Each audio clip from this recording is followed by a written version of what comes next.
Hello, everyone, and welcome. Thank you for taking the time out of your day to join us for our Best of Showcase today. My name is Alyssa Foster. I am Educational Program Coordinator at AkuaY, and I'm so excited that you decided to join us today. I want to point out a couple things. This is a webinar, so there is a chat function. There's an anonymous Q&A button if you'd rather choose that way. And then there's also a point in time in the presentation that they want some engagement. So if you want to use the chat or utilize the raise hand function, I can unmute you that way, and you can use your voice if you so choose. So I'm excited to introduce our speakers. They're from the Seho region. Timothy Turner is an emerging professional in housing and residence life at Kennesaw State University, dedicated to fostering inclusive and supportive campus communities. And he earned his undergraduate degree from Georgia Southern University and completed his graduate studies at the University of West Georgia. Timothy is passionate about student development and is committed to sharing his personal journey of overcoming people-pleasing tendencies to help others set healthy boundaries and lead with authenticity. And Kelvin Miller Jr. is an experienced academic coach turned entrepreneur with a background in higher education leadership and passion for creating high impact through innovation. With a master's degree in higher education administration and 10 years in student success, project management, and program coordination, driven by strategy, service, and growth, Kelvin thrives at the intersection of people, purpose, and performance. So at this time, I will pass it over to Timothy and Kelvin.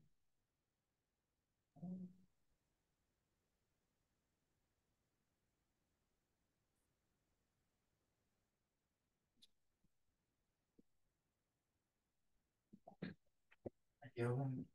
All right, we're all good.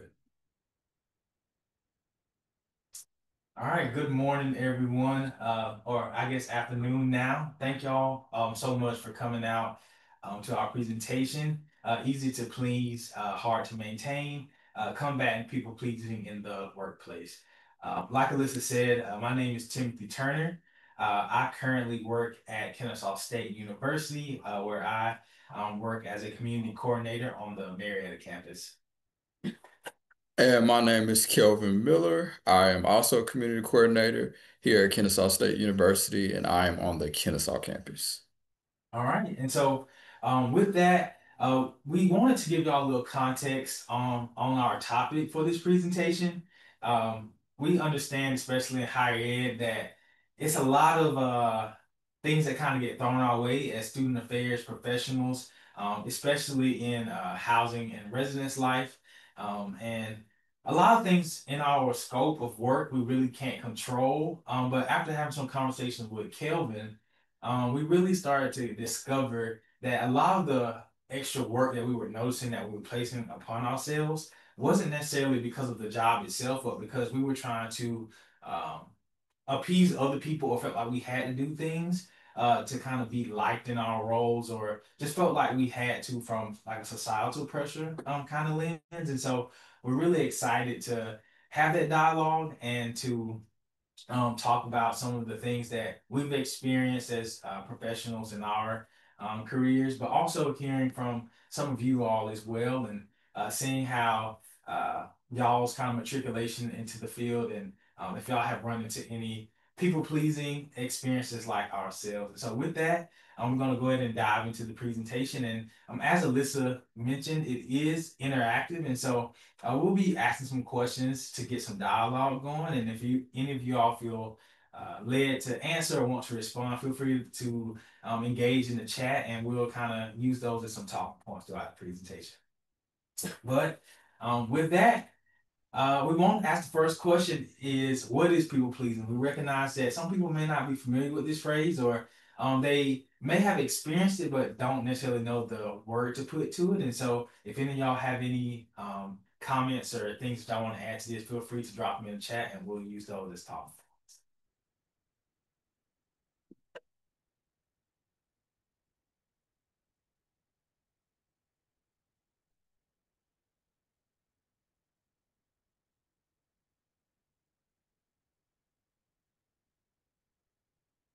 All righty, and we're seeing some good things coming in. Minimizing how I'm doing to please someone else. Placing authority outside of yourself. That's powerful. We'll talk through that actually. Um, Saying no to yourself and saying yes to anyone else. That's definitely something we'll kind of talk through as well. Um, Going out of your way to appease others, keeping the peace, being liked, and saying yes to everything. So these are a lot of great things we're actually going to talk through the day. And y'all are actually touched on some really great points Mhm. that we'll dive into later on into the presentation. And so um, just to kind of sum it all up, we wanted to give y'all the textbook, Webster Dictionary definition, which was people pleasing is described as an emotional need to please others, often at the expense of his or her own needs or desires. It's similar to how y'all were kind of speaking to. Uh, a lot of this does tend to overlap, especially not only in our personal lives, but you can see it start to trickle into our professional spaces. And so Kelvin is actually going to kind of talk through that with y'all and see how those two parallels kind of intersect with each other. Thank you, Tim. So the first question we're going to go along with that is, how do you think our identities intersect with people pleasing? So if you're thinking about all the identities that you carry as a professional, as a person, what are some of those things that you think intersect with people pleasing? And we're already getting some wonderful responses, taking on more than I normally would. Definitely understand that. Caring for people's feelings, okay. Limiting boundaries, caregiving, okay.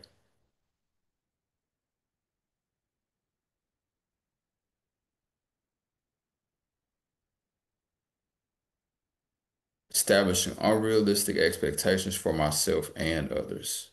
Wow, okay.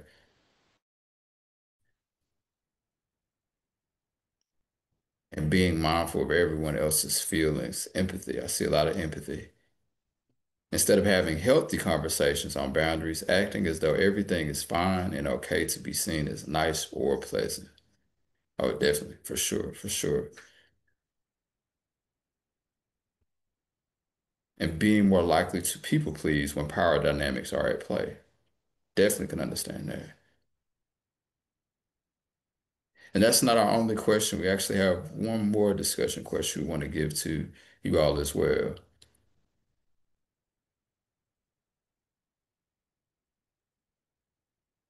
Now, how can this same people pleasing intertwine into our professional lives? Because we all know people pleasing is not limited to professionalism, but just specifically in this space, when have you noticed that your people pleasing is intertwined into your professional lives? And a lot of this can come from a myriad of different situations and circumstances, especially if you serve as a supervisor to some, or whether that be student staff or professional staff, it can very easily intertwine in our professional lives.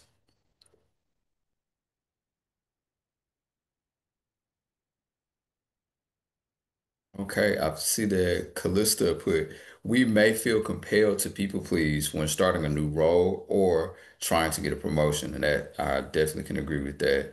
Power dynamics within the hierarchy of higher ed, taking on more than I can handle to fit into my day. It can cause me to overextend or overpromise, not give myself time to actually breathe at work. When I don't know what to work on, I meet others' professional needs instead of my own. It makes giving feedback even more challenging. I could definitely understand that and see that. These are wonderful responses, great responses. So with that being said, you all gave some wonderful examples, and some of the examples that Tim and I kind of discussed were accepting tasks without considering your current workload, agreeing with someone because you do not want to upset someone, and then apologizing when not to blame. So it's not necessarily to say that in certain situations you won't have a space where it's just like, this wasn't the right thing to do, but you're taking the blame and you're asking for someone to forgive you for something they really shouldn't be forgiving you for if those boundaries were already in place. And so now that we've kind of talked through how people pleasing may kind of impact our lives, not only socially but professionally. We wanted to kind of dive into uh, where this kind of stems from or where it may come from. And so a lot of times, and I saw some of this in some of the responses that we were given, but as human beings, we from birth are kind of socialized into um, this act of people pleasing. And a lot of us may not even realize it. And it started typically very early on in some of our relationships and societal structures that we were kind of regulated into. And so, an example of this is the early childhood educational system. So, as students in K through 12 education, we are taught to always follow the rules, to not speak up, to never come to class and be a mean student, or to really challenge any authority, which kind of socializes us to want to fit into this box and to adhere to all the standards that are kind of placed upon us. And if we kind of went against that status quo, it was seen as being disrespectful, disobedient, or just showing that you weren't able to assimilate into a general structure. But outside of the classroom, you may have even experienced the start of people pleasing from maybe your growing up situation. So if you lived in a household where uh, we often hear from adults as young children, stay in a child's place, don't disrespect your elders, whatever an adult says goes. And so as we were continuing to grow, that kind of stuck with us. And so we always felt as though challenging anybody on any type of idea, or if we were told something, that was seen as being disrespectful. And I noticed that very early on into my professional career. Um, I think I've been lucky to have a supportive network of supervisors and colleagues who have challenged me to use my voice. But I always kind of felt in the back of my head that if I ever disagreed with an idea or something that my supervisor told me, that was seen as being disrespectful. But my department actually has empowered me to take solitude and respecting a difference in ideas, and also to encourage me to say my opinions, because being in a monolith or having that group think limits the amount of success that a group organization can have. And that was something that I really struggled with as a new professional early on in my career, because I didn't feel like I had a voice, and if I did, I felt like I was being rude or disrespectful, and that was so challenging for me. And then after some conversation that Kelvin and I kind of had, moving that conversation along, we started to notice that there was this kind of myth of being the nice person. And in like social media, in um, really anything that we kind of talk through, that you'll see is that when you're nice, you feel like people like you. You feel like people feel comfortable with you. And it creates this space of, if you ever say something that is different than someone else, you feel like you're kind of walking on eggshells. And so it creates this myth of that being the nice person is someone that is agreeable and always saying yes. And so, as professionals, you may find yourself, especially in some of our meetings that we're having, or if there are initiatives at the university and they kind of get pushed down to us, you may feel yourself wanting to assimilate or just say, yes, I'll do it, to appease someone, not necessarily because you are asked to do so, but because you may experience some of that pressure that you may be bringing upon yourself to be that nice, agreeable work person. And I think going back to Kelvin's question of how do our social identities kind of intersect with that, as people of color, Kelvin and I have found that a lot of times we don't want to be seen as hard to work with or overly aggressive when it comes to combating those ideas. Um, and so a lot of times we'll just agree to things just to feel like we're being comfortable in that space. And that type of identity intersection can impact us in all different ways, including our genders, educational backgrounds, and even some of the lived experiences that we've had. And so if you notice that you're typically agreeing to things just to be liked by people, you may be kind of trying to live up to this myth of being that nice person. That's something that we kind of saw as we discussed this and even talked to some of our peers and friends at other institutions as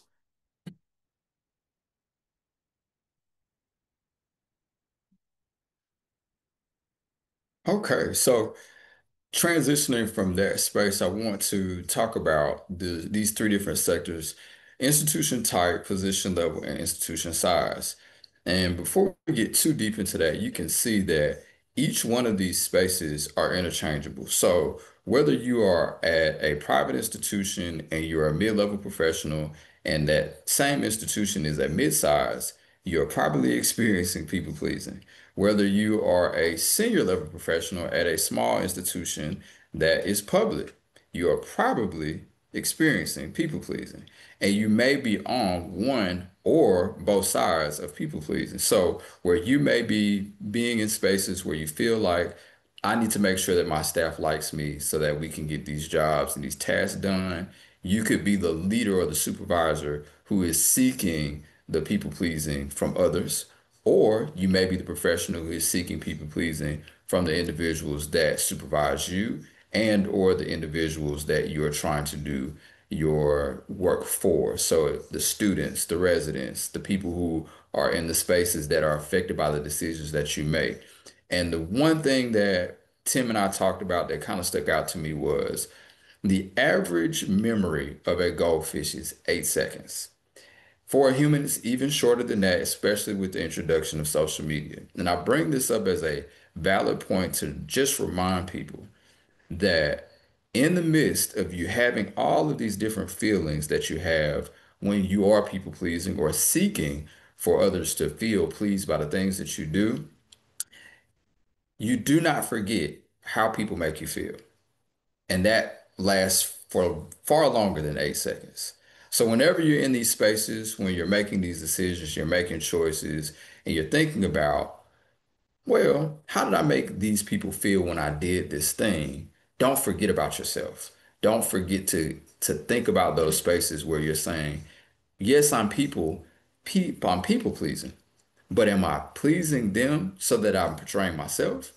And that's something that we have to work on finding a harmony for, not necessarily a balance, because we all know in these roles that we work in, it's not always going to be a balance. Sometimes it's going to be a lot heavier on some ends than others. When we're having move-ins and things of that nature, it gets very hectic. But when it comes down to us finding a harmony that is based off us being the conductors of our lives and making sure that we are putting those things in the spaces and places that people can understand our boundaries ahead of time. So when those situations occur, they know, hey, maybe I don't need to ask them this.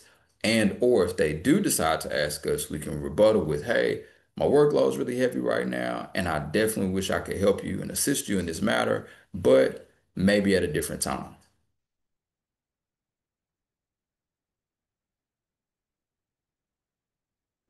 all right, and so circling back to some of the points that were made in the chat, and I think just so I quote it correctly, um, so Amy Sharp made a great point about wait, so I don't always have to smile and be nice. And that I know as of right now, we've been having an open dialogue of what people pleasing can look like. Is a great segue into some strategies that we've kind of discovered that can help you start to challenge yourself in that, but also helping you embrace your true self.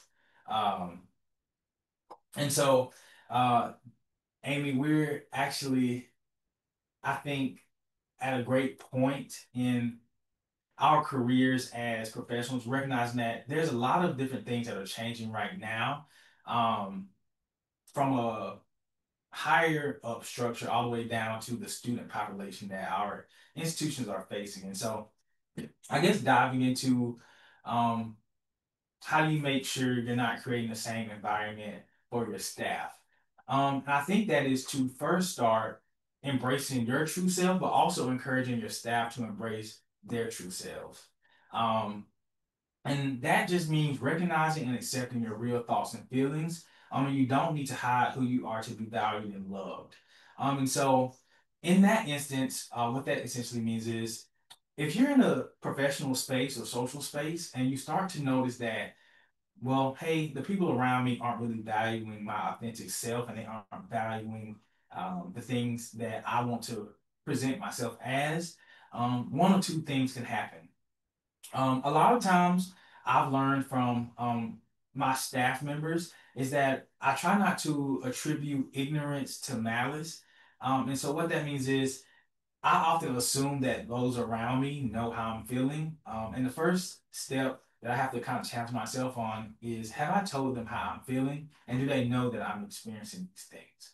And so if I haven't done that yet, I'll go ahead and voice that to them. And then after that happens, if there's a change that I'm seeing, that encourages me to really double down on embracing my true self. But if I communicate that to them and I feel as though it's not being met or recognized, then that is when I start to think, you know what, maybe it's time to leave this space. And that can be a social or professional setting.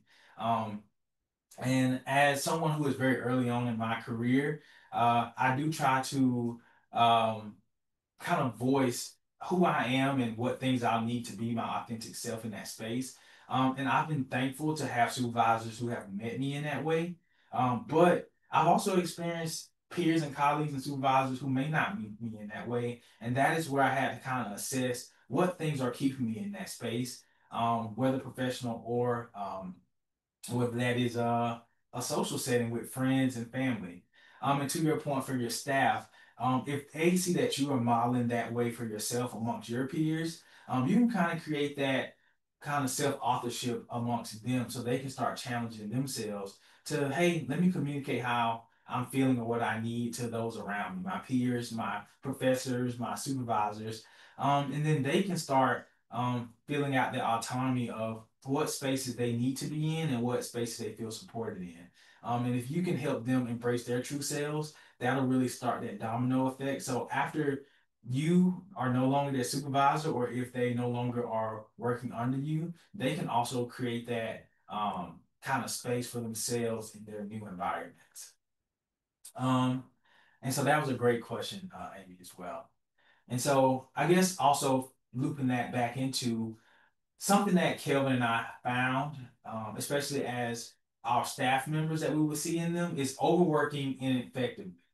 And y'all may be able to speak to this as well, but in our roles, there's this kind of silent pressure to really appease your supervisor, and show them that we're doing work, show them that we're constantly working, which kind of leads us to burning ourselves out because we're trying to uphold this image that we're a competent employee, we're going above and beyond. But it often leads to this thing called overworking ineffectively. And if I could give y'all an example of what that looks like.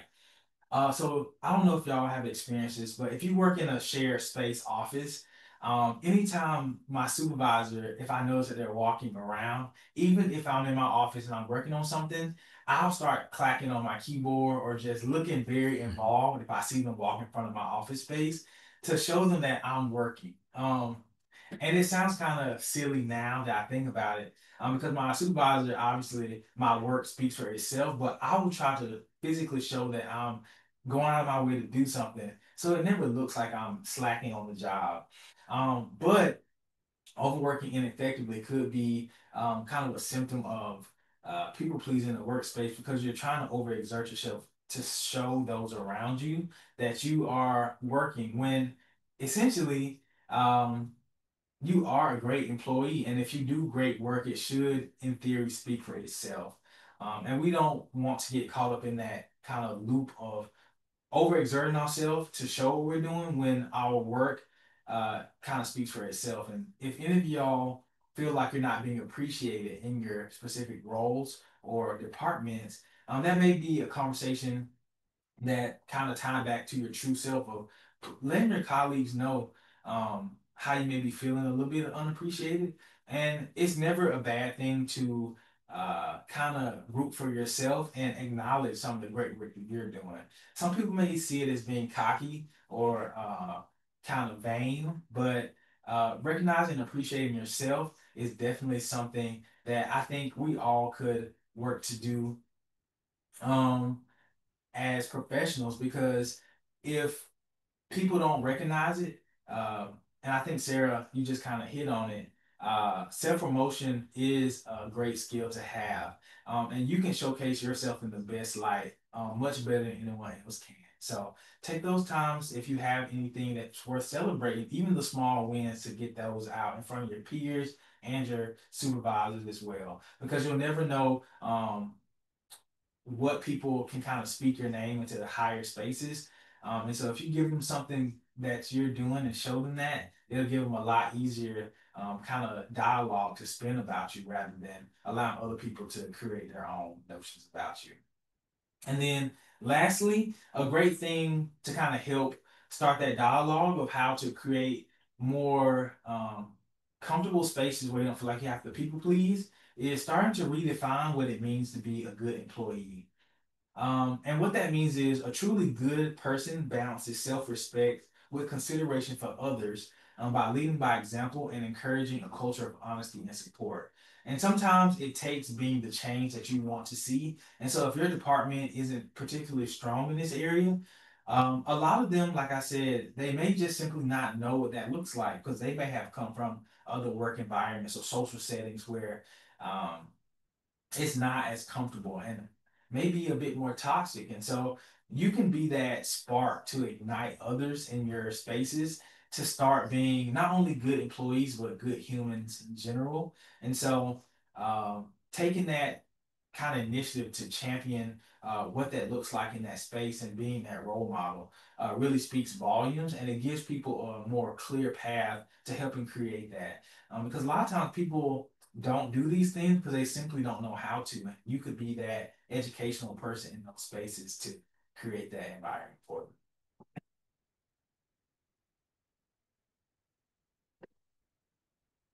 Absolutely, Tim. Great points. And with all of that being said, we want to give you all strategies to combat people pleasing. And this picture that you see on your screen is basically just a good representation of being able to show what we are trying to do with these strategies. As you can see, both of these two gentlemen are fighting. But the thing that you see is respectfully saying no is taking over the person who is representing overworking, because that is exactly what we're trying to do.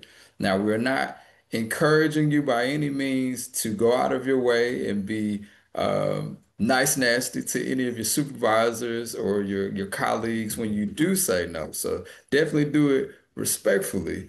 But we are encouraging you to make those boundaries for yourself so that you can be the best for you and everyone else that is around you. It's very difficult to combat these people pleasing issues when you are constantly saying yes to everything and you're not saying yes to yourself. So before you say yes to this task that you have been asked or the thing that you've been drawn into, make sure that you are saying yes to yourself.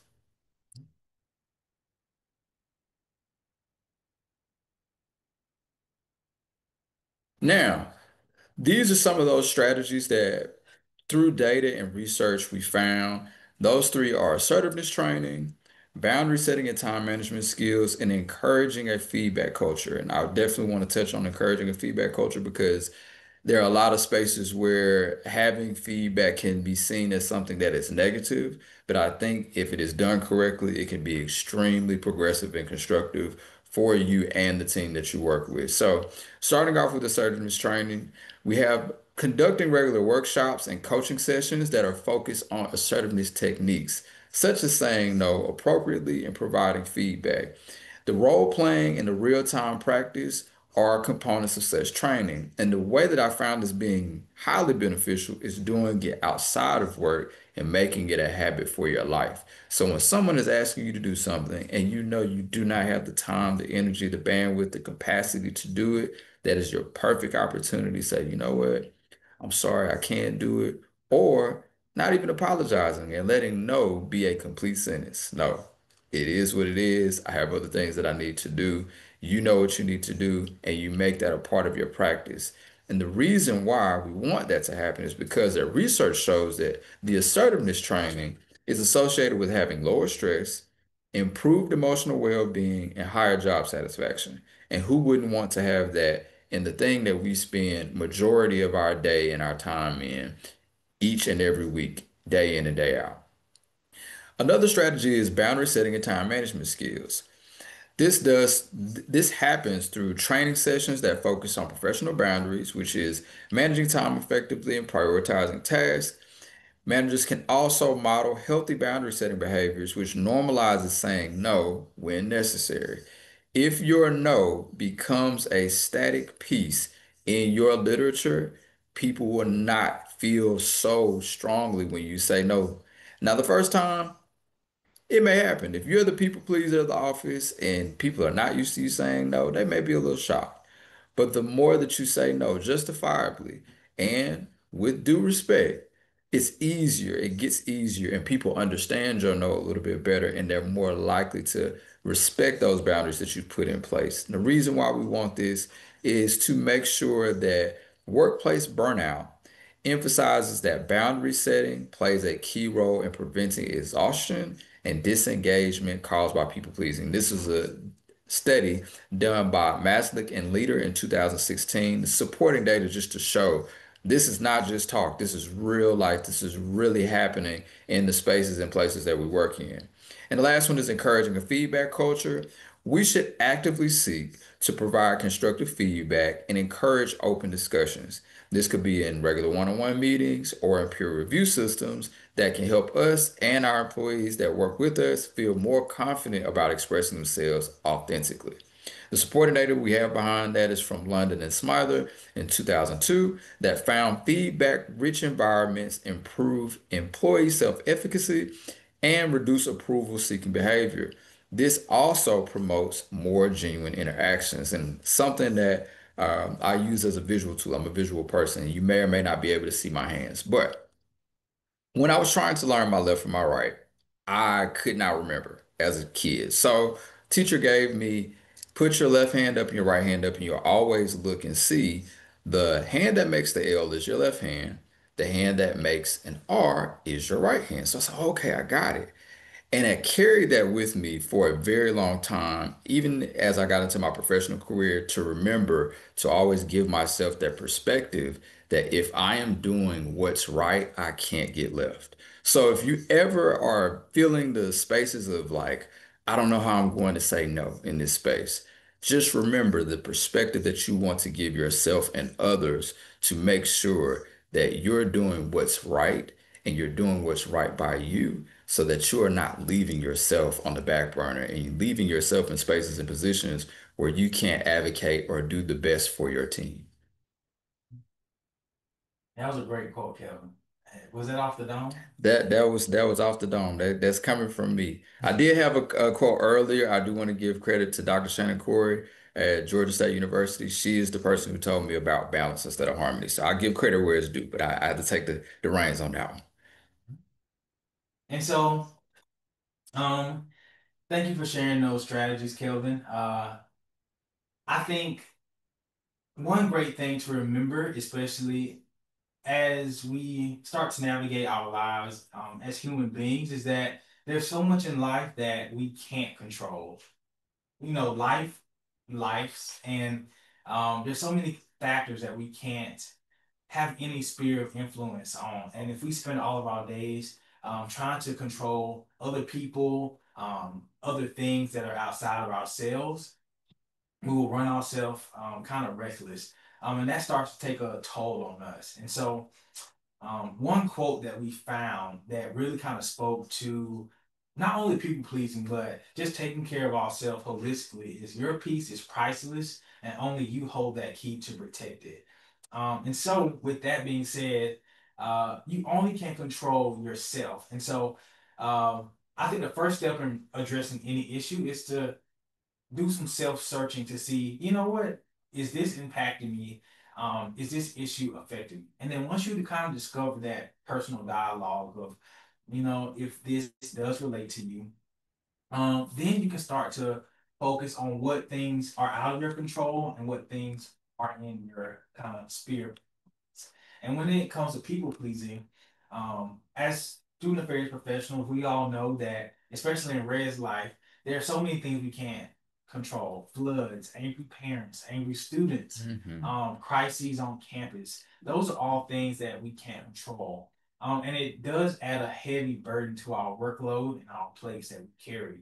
But things that you can control is how are you taking care of yourself within that, and what things are you doing to protect yourself amongst those other obligations. And if you notice that on your plate that you kind of carry as a professional at work, if you kind of go through and highlight the things you can't control, you'll start to find out that a lot of tasks that you're taking on may not even be things that you are required to do, but you're doing them because you feel like you have to. If you're in a small department, you may feel like, well, I'll just do this because I know I'm in school, or I'll just do this because I know I'm the best at it, or I'll do this because I want my coworkers to like me. And sometimes the first step in taking some of that off your plate is speaking up and saying, hey, you know what, maybe I can't do this right now. And you don't even have to even have a reason of why you can't do it. Uh, Sometimes a simple I just can't right now at this moment is perfectly fine. And you have to practice kind of starting that. It will be a little jarring, especially if, like Kelvin said, if you are the office people pleaser. It will be a little jarring. Your coworkers may look at you crazy. Your supervisors just may be surprised. But hard things aren't always hard forever. They do get easier. In any areas that we may struggle in, they aren't weaknesses. They just are things that we don't do often. And so if you don't feel quite comfortable with that, the only way to get better in those dialogues are to start that practice, and it starts from you. And it can either be one day that you make that change, or it can either be day one. And so you have to decide when that time will be. And so figuring out when that time looks like, and when you can start practicing. And you can start small with your staff if you supervise students, or if you're a manager and you supervise professional staff, you can start modeling that from yourself, and that may empower those who you kind of oversee to start doing that for themselves. And that can be a great thing that you can implement within your department. And so with that, we do recognize that we are in a virtual setting. And in our first kind of iteration of this presentation, we wanted to give our participants some reflection questions to kind of start that conversation once they get back to institutions, and to assess where they are with people pleasing, and see what things that they can kind of take away from this presentation. So the first question is, have you ever compromised your own values or needs to make someone else happy at work? And how did that impact you? And y'all can kind of do maybe a self-reflection moment, or if you feel led to share in the chat, um, you can definitely do that as well. Um, because some people also on this webinar may have experienced similar things, but the first step is often just speaking it out loud. And a lot of times we may have experienced compromise our own values, but we never talk about the impact. Hmm. And so one thing that I've kind of experienced, and this is a very small thing, uh, at one of my previous institutions when I was in grad school, we had a on-call duty rotation. And I remember that it was the holiday season, and we were kind of picking duty shifts. Um, and it was about 9 of us going through this rotation. And it was, I believe, Thanksgiving, which my birthday actually falls on the typical Thanksgiving holiday.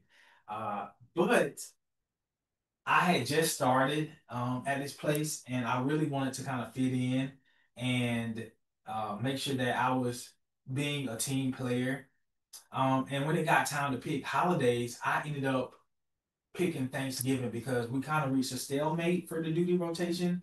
And because no one else spoke up, I felt like, you know what, let me just say I can do it. Just to get rid of the tension between us, just kind of taking that initiative. And so thankfully, I was able to still celebrate my birthday on Thanksgiving. However, that was something that I didn't necessarily have to do. And I felt like I had to do that. And that was something that I took on. And sometimes you don't always have to be the first person to step up in the room.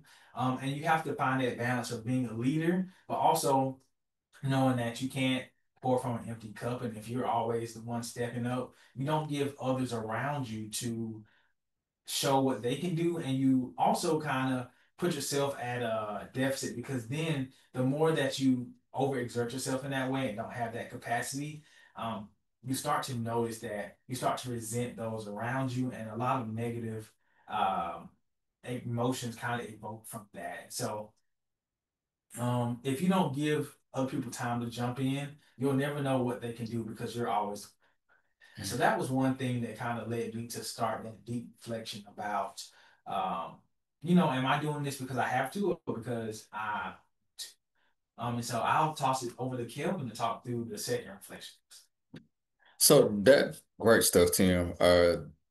We have many times where like our boundaries are something that we discussed amongst ourselves, but we often don't share them with the people that need to know them most. So this next question is to help us think and ponder over what are the spaces where we can put our boundaries in place professionally, and then how do we enforce them? For some people, that can be you deciding, hey, from this time to this time, I'm going to put time on my calendar just specifically for me, and I am not budging unless it is a emergency that requires my ultimate presence. This time is for me.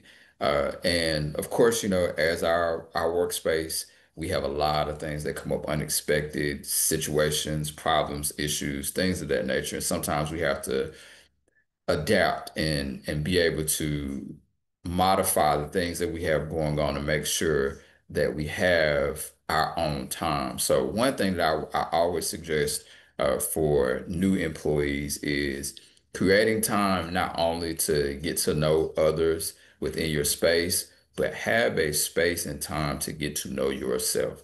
So what that may look like on your calendar could depend on your day. If you know your day starts off heavy with meetings, you may need to take that time during lunch.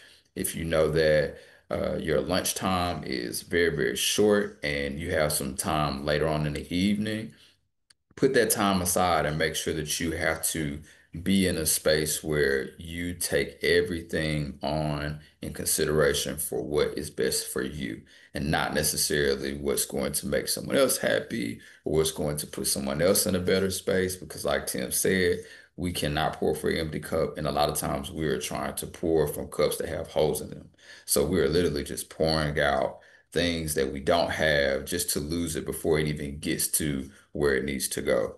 I definitely tell people to use the technology that you have for yourself. I see someone mentioned in the chat, lunch and PTO, I don't answer emails, and that's time to yourself. Perfect. Perfect example of being able to put that boundary in place so that others understand, hey, I'm not going to bother them during this time because that's their time. And to me, time and money are very, very important for us as individuals, specifically in our roles and in our spaces. So I would definitely say make sure that you value and prioritize the value of your time. Yeah, definitely. Um, and a lot of y'all are putting some great boundaries that y'all have set amongst yourselves.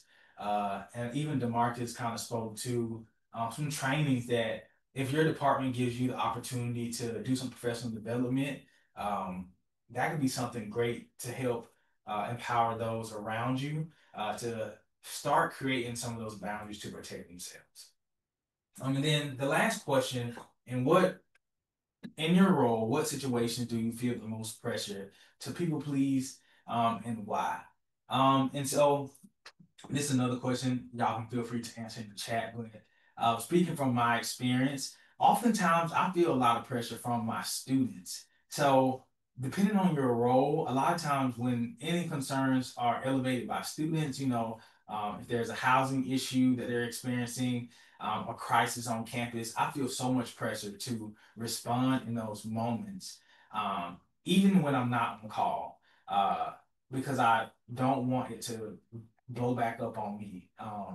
However, what I've learned is even though I get response messages or things from my RAs after hours, or I may see a student when I'm walking back to my own campus apartment, while things may seem uh, important, they may not be urgent.